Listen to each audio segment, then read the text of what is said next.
73वां सर्ग। भरत का कैकई को धिक्कारना और उसके प्रति महान रोष प्रकट करना। पिता के परलोकवास और दोनों भाइयों के वनवास का समाचार सुनकर भरत दुख से संतप्त हो उठे और इस प्रकार बोले, हाय, तूने मुझे मार डाला। मैं पिता से सदा के लिए बिछुड़ गया और पितृतुल्य बड़े भाई से बिलग हो गया। अब तो मैं शोक में डूब रहा। मुझे यहाँ राज्य लेकर क्या करना है?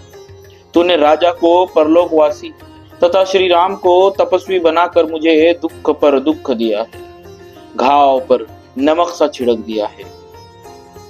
तू इस कुल का विनाश करने के लिए काल रात्रि बनकर आई थी। मेरे पिता ने तुझे अपनी पत्नी क्या बनाया? दहकते हुए अंगारे को हृदय से लगा लिया था, किंतु उस समय यह बात उनकी समझ में नहीं आई थी।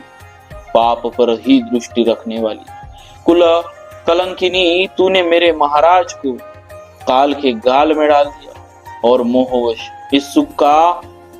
इस कुल का सुख सदा के लिए छीन लिया। तुझे पाकर मेरे सत्य प्रतिज्ञ महायशस्वी पिता महाराज दशरथ इन दिनों दुसह दुख से संतप्त होकर प्राण त्यागने को विवश हुए।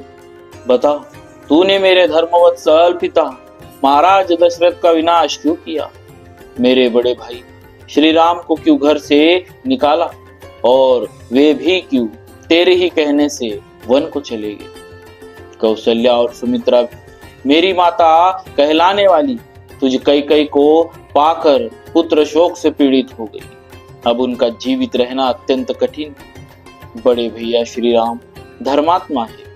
गुरुजनों के साथ कैसा बर्ताव करना चाहिए इसे वे अच्छी तरह से जानते। इसीलिए उनका अपनी माता के प्रति जैसा बर्ताव था वैसा ही उत्तम व्यवहार वे तेरे साथ भी करते थे। मेरी बड़ी माता कौशल्या भी बड़ी दूरदर्शिनी है। वे धर्म का ही आश्रय लेकर तेरे साथ बहन का सा बर्ताव करती है। पापिनी, उनके महात्मा पुत्र को चीर और बलकल पहनाकर तूने वन में रहने के लिए भेज दिया, फिर भी तुझे शोक क्यों नहीं हो रहा है?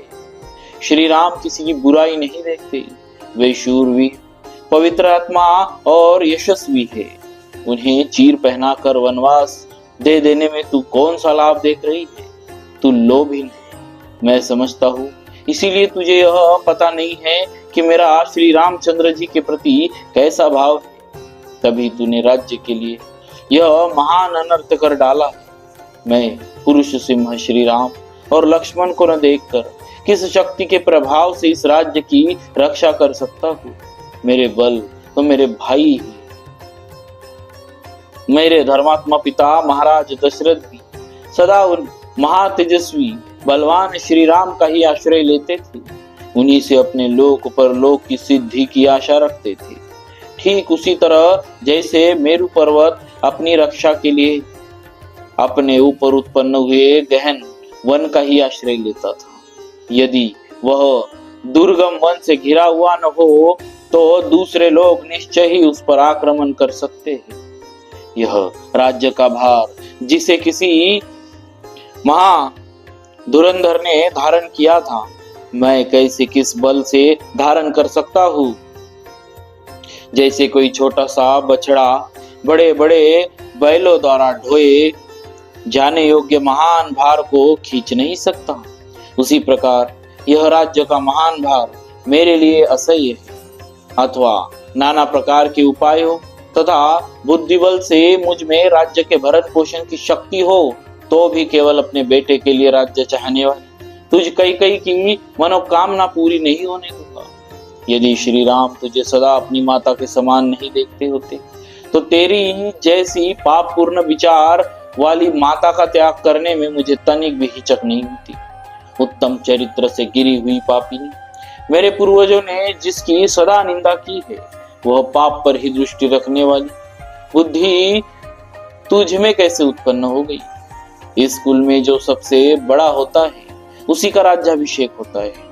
दूसरे भाई सावधानी के साथ बड़े की आज्ञा के अधीन रहकर कार्य करते हैं। क्रूर स्वभाव वाली कैकई, मेरी समझ में तू राजधर्म पर दृष्टि नहीं रखती है अथवा उसे बिल्कुल नहीं जानती है।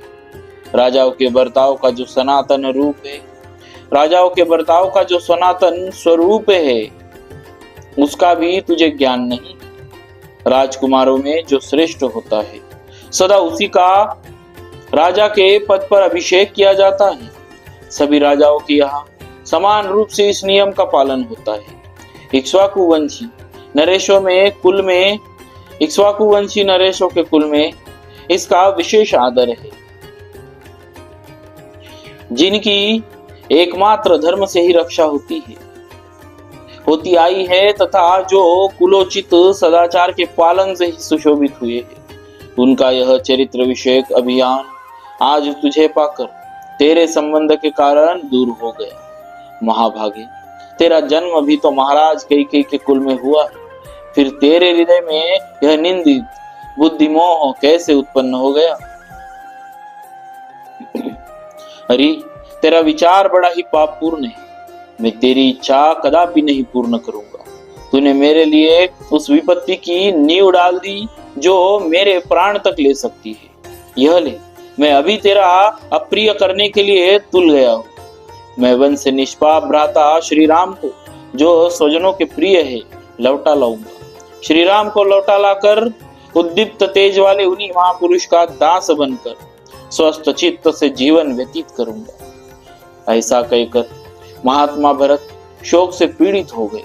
पुनः जलीकटी बातों से कैकेयी को व्यतीत करते हुए उसे जोर जोर से फटकारने लगे, मानो मंदराचल की गुहा में बैठा हुआ सिंह गरज रहा।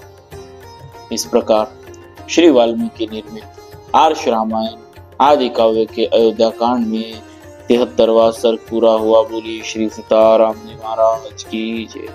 भक्तवत्सल भगवान की जय।